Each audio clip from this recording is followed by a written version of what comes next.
ഐക്യജനാധിപത്യ മുന്നണി സ്ഥാനാർത്ഥി ടി.എൻ. പ്രതാപനെ അഭിവാദ്യം അർപ്പിച്ചുകൊണ്ട് മണലൂർ മണ്ഡലം കോൺഗ്രസ് കമ്മിറ്റിയുടെ നേതൃത്വത്തിൽ പ്രകടനം നടത്തി.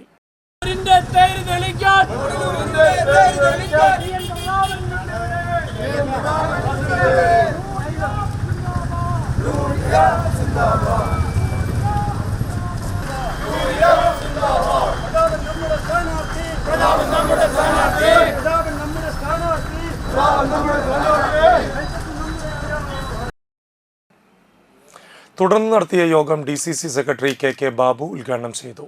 മണ്ഡലം കോൺഗ്രസ് പ്രസിഡന്റ് എം.വി. അരുൺ അധ്യക്ഷത വഹിച്ചു.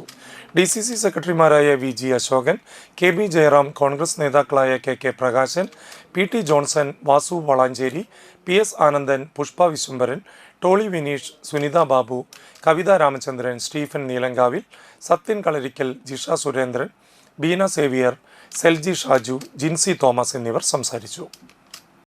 മണലൂരിനെ സംബന്ധിച്ചിടത്തോളം 10 വർഷം പിന്നോക്കം കൊണ്ടുപോയ ഒരു എം.എൽ.എ, ഇടതുപക്ഷ ജനാധിപത്യയുടെ എം.എൽ.എ 15 വർഷം ഈ മണലൂരിൽ എം.എൽ.എ ആയിരുന്നു.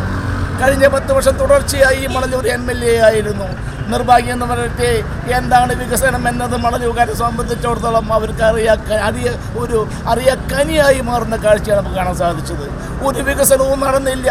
സമീപ എം.എൽ.എമാരും മറ്റ് ബന്ധപ്പെട്ട ആളുകളൊക്കെ വികസനത്തെ കൊടുമുടിയിലേക്ക് ഈ വികസനവുമായി നയിച്ചപ്പോൾ മുരളി എം.എൽ.എ എന്ന് പറയുന്ന ഇവിടുത്തെ എം.എൽ.എ, ഇടതുപക്ഷ എം.എൽ.എ, നാണം കെട്ട ആസനത്തിൽ ആലുമുളച്ചൽ അതും ഒരു തണലായി കാണുന്ന ഒരു എം.എൽ.എ ഒരു വികസനവും ഈ പ്രദേശങ്ങളിൽ നടത്തിയിട്ടില്ല.